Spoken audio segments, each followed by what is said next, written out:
Andrew Bacevich drops by, Professor and Colonel Andrew Bacevich drops by to talk to us about the war in Afghanistan and our wars in general, our whole policy of nation building and everything. It's a fascinating conversation. Check it out. Leave your comments, ding the bell, share it with your friends, and please subscribe to our channel. So welcome back to Professor Andrew Bacevich, the president of the Quincy Institute for Responsible Statecraft, Professor Emeritus of History and International Relations at Boston University, author of numerous books, including America's War for the Greater Middle East, A Military History, and his latest, Age of Illusions. Quincy INST as an institute, quincyinst.org is the website, and also the Twitter handle. Andrew is the president of that. He grew up in Indiana, he graduated from West Point and Princeton, served in the Army, and became an academic and now a writer. Andrew, welcome back to the program. Well, thanks very much for having me. Yeah, thanks for joining us. I know that you and your family have a history with Afghanistan, and now we have Donald Trump saying that he's negotiating the end of America's longest war with Afghanistan. That, in the abstract, seems like a really good thing. What's really going on here? Well, I think we're at the early stages of what is likely to be a fairly long story here. I very much hope that the Afghanistan war is ending, because I think it's been an act of folly on our part that needed to end long ago. I hope that the Afghan people will be able to emerge from this nightmare that they have been experiencing for several decades now.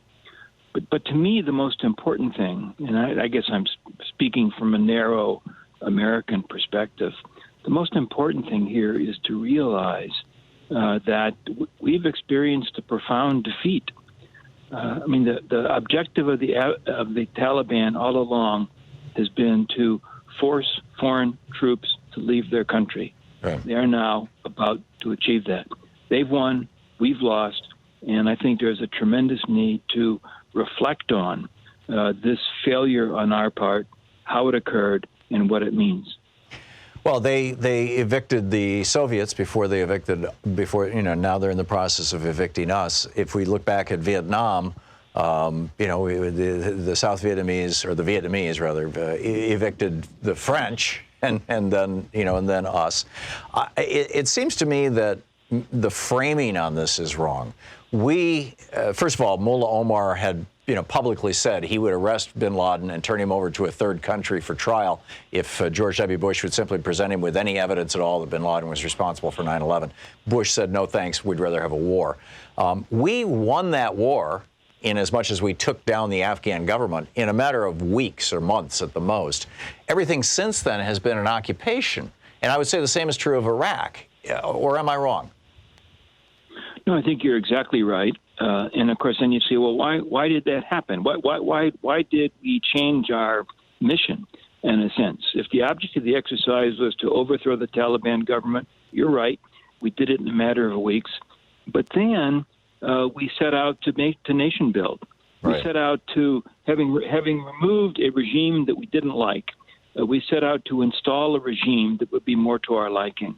And installing the regime meant creating Afghan security forces, trying to create a competent government, trying to eliminate corruption, try to deal with the fact that Afghanistan produces most of the opium for the entire world. And that led us to this almost 2 decades-long project where we have, sadly, have accomplished very, very few of our objectives. And now Trump, I think, very much reflecting the preferences of the American people to the extent that they're paying attention, Trump has basically said, hey, we're out of here. Yeah.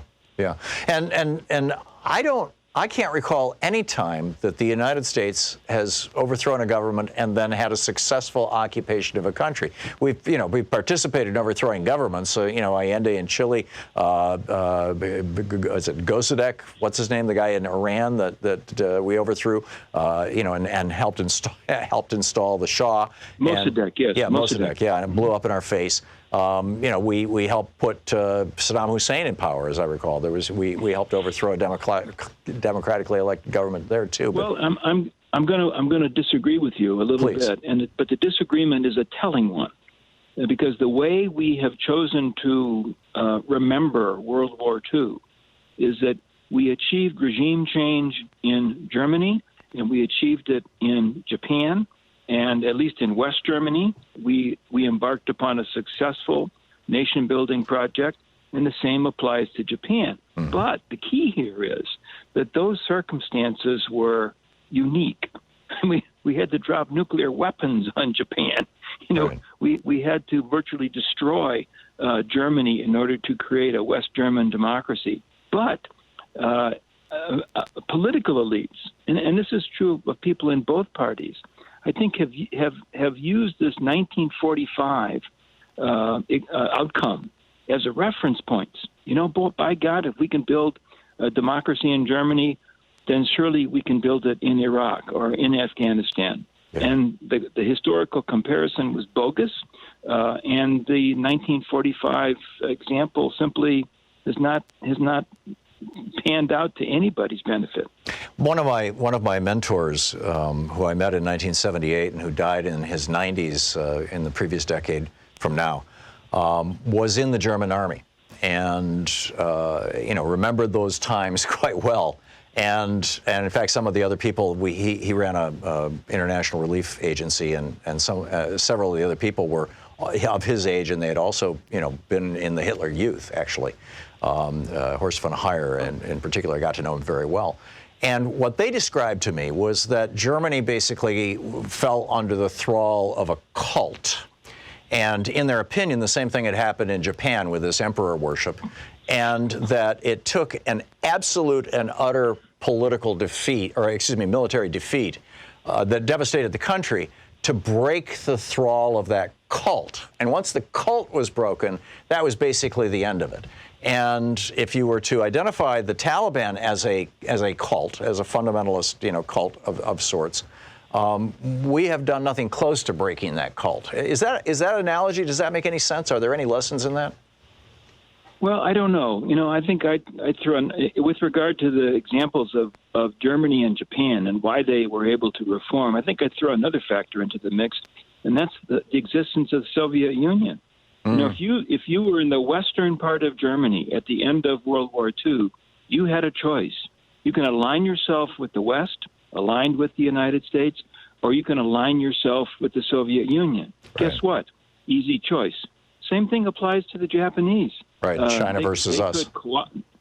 Or the Soviet Union more immediately. Oh, yeah. I mean, they could cooperate with the conquerors, us, or they could resist and hope that they could find some kind of salvation in the communist world. Again, easy choice.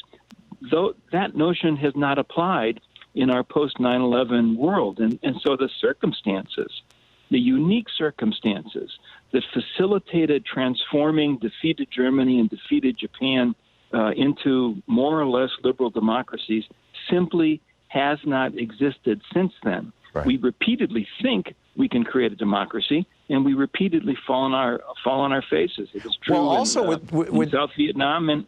Go ahead.